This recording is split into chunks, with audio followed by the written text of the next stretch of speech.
दोस्तों, अगर दुनिया की सबसे बड़ी मैन्युफैक्चरिंग ताकत और दूसरी सबसे बड़ी अर्थव्यवस्था अचानक सोने और चांदी को लेकर निवेशकों को चेतावनी दे, बड़े बैंक लोगों से कहे कि सावधान रहो, कीमतों में असामान्य उतार चढ़ाव हो सकता है, और उसी समय सरकार चुपचाप गोल्ड खरीदती रहे, तो क्या यह सिर्फ सामान्य मार्केट मूवमेंट है या फिर किसी बड़े आर्थिक तूफान का संकेत?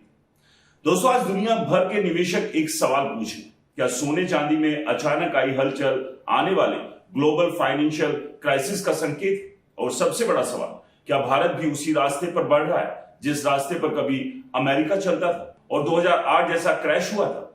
पिछले कुछ समय में चीन की वित्तीय संस्थाओं और बैंकों ने प्रीशियस मेटल्स यानी गोल्ड और सिल्वर में निवेश को लेकर सावधानी बरतने की सलाह दी। इसका मतलब ये नहीं है कि सोना और चांदी खराब निवेश है, बल्कि इसका मतलब ये है कि बाजार बहुत ज्यादा अस्थिर हो चुका है।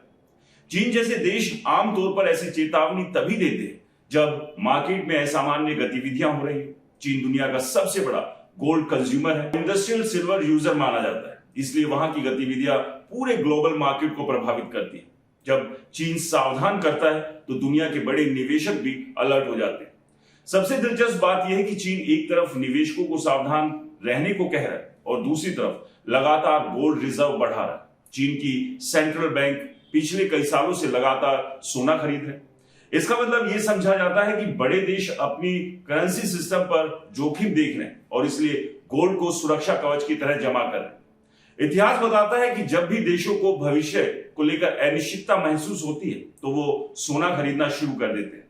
सोना हमेशा से संकट के समय की संपत्ति माना जाता है क्योंकि इसका मूल्य कागजी मुद्रा की तरह शून्य नहीं हो सकता। सिल्वर यानी चांदी का मामला और भी दिलचस्प है। पहले चांदी को सिर्फ गहनों की धातु समझा जाता था, इसलिए अब ये इंडस्ट्रियल मेटल बन चुकी है। Solar panels, electrical vehicles, electronics और डिफेंस इक्विपमेंट में चांदी का इस्तेमाल तेजी से बढ़ रहा है। यही वजह है कि चांदी की मांग लगातार बढ़ रही है। चीन दुनिया का सबसे बड़ा इंडस्ट्रियल प्रोड्यूसर है और अगर चीन चांदी की सप्लाई को नियंत्रित करता है तो पूरी दुनिया में कीमतों पर असर पड़ सकता है। कई विशेषज्ञ मानते हैं कि आने वाले सालों में चांदी की कीमतों में बड़ी तेजी आ सकती है क्योंकि इंडस्ट्रियल डिमांड सप्लाई से ज्यादा हो सकती है। लेकिन दोस्तों, कहानी का दूसरा पहलू भी है। जहां एक तरफ कीमतें तेजी से बढ़ रही है, वहीं दूसरी तरफ अचानक गिरावट भी देखने को मिल रही है। यह संकेत देता है कि मार्केट पूरी तरह स्थिर नहीं है।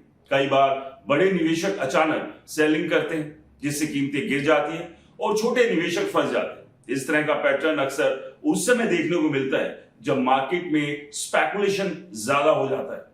दोस्तों, जब लोग डर या लालच के कारण निवेश करने लगते हैं या मार्केट अस्थिर हो जाता है, गोल्ड और सिल्वर की तेजी के पीछे कई कारण हैं। दुनिया भर में जियोपॉलिटिकल टेंशन बढ़ रही है, कई देशों की अर्थव्यवस्था धीमी हो गई है और कई जगह डेब्ट यानी कर्ज बहुत ज्यादा हो चुका है। दोस्तों, जब अर्थव्यवस्था अनिश्चित होती है तो लोग सुरक्षित निवेश की तरफ जाते हैं और गोल्ड सबसे सुरक्षित निवेश माना जाता है। यही कारण है कि पिछले कुछ सालों में दुनिया भर में सेंट्रल बैंक्स ने बड़ी मात्रा में गोल्ड खरीदा है। ये ट्रेंड अपने आप में एक बड़ा संकेत माना जाता है क्योंकि सेंट्रल बैंक आम निवेशकों की तरह भावनाओं में निवेश नहीं करते बल्कि लंबी अवधि की रणनीति बनाते हैं। अब सबसे बड़ा सवाल यह है कि क्या ये सब किसी बड़े फाइनेंशियल बबल का संकेत है? दोस्तों, इतिहास देखें तो कई बार ऐसा हुआ है कि जब स्टॉक मार्केट और रियल एस्टेट बहुत महंगे हो जाते हैं तो पैसा गोल्ड में जाने लगता है।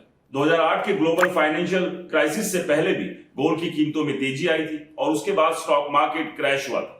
आज भी कुछ वैसा ही पैटर्न देखने को मिल रहा है। कई देशों में रियल एस्टेट बहुत महंगा हो चुका है, स्टॉक मार्केट ऊंचे स्तर पर है, डेब्ट भी बढ़ता जा रहा है। ये कॉम्बिनेशन अक्सर जोखिम भरा माना जाता है। भारत के संदर्भ में भी ये सवाल महत्वपूर्ण है कि क्या भारत भी क्रैश की तरफ बढ़ रहा है?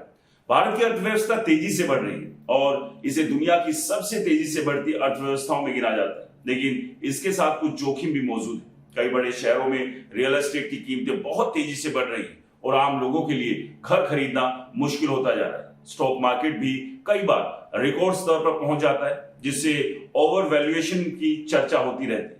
अगर एसेट प्राइसेस बहुत ज्यादा बढ़ जाए तो करेक्शन आने की संभावना बढ़ जाती है। भारत में गोल्ड की मांग भी लगातार बढ़ रही है। भारतीय परिवार परंपरागत रूप से सोने को सुरक्षित निवेश मानते हैं। जब लोग भविष्य को लेकर असुरक्षित महसूस करते हैं तो गोल्ड खरीदना शुरू कर देते हैं। दोस्तों, यही कारण है कि कई बार गोल्ड की मांगों को इकोनॉमिक सेंटिमेंट्स का संकेत माना जाता है। अगर गोल्ड डिमांड बढ़ती है तो इसका मतलब होता है कि लोग सुरक्षित निवेश चाहते हैं, लेकिन ये कहना भी सही नहीं होगा कि क्रैश निश्चित है।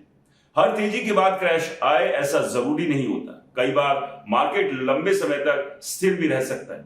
फर्क सिर्फ इतना है कि आज दुनिया पहले से ज्यादा जुड़ी हुई है। अगर किसी बड़े देश में आर्थिक संकट आता है तो उसका असर बाकी देशों पर भी पड़ता है। इसलिए चीन की गतिविधियों को बहुत ध्यान से देखा जा रहा है, क्योंकि चीन ग्लोबल इकोनॉमी का बड़ा हिस्सा है। सबसे महत्वपूर्ण बात यह है कि गोल्ड और सिल्वर की तेजी सिर्फ निवेश की कहानी नहीं, बल्कि ग्लोबल इकोनॉमी की कहानी भी है।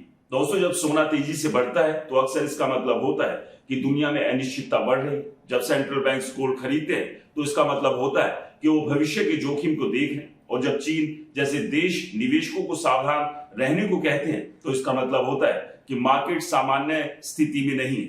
आने वाले समय में 3 चीजें बेहद महत्वपूर्ण है: गोल्ड की कीमत, सिल्वर की सप्लाई और ग्लोबल इंटरेस्ट रेट। अगर गोल्ड लगातार बढ़ता है तो इसका मतलब होगा कि निवेशकों का डर बढ़ रहा है। अगर सिल्वर की सप्लाई कम होती है तो इंडस्ट्रियल सेक्टर पर असर पड़ सकता है। और अगर इंटरेस्ट रेट बढ़ते या घटते हैं तो इन्वेस्टमेंट पैटर्न बदल सकता है। अंत में सबसे बड़ा सवाल यही है कि क्या ये सब आने वाले बड़े आर्थिक बदलाव का संकेत है? क्या दुनिया एक नए फाइनेंशियल सिस्टम की तरफ बढ़ रही है जहां गोल्ड की भूमिका ज्यादा महत्वपूर्ण हो जाती है?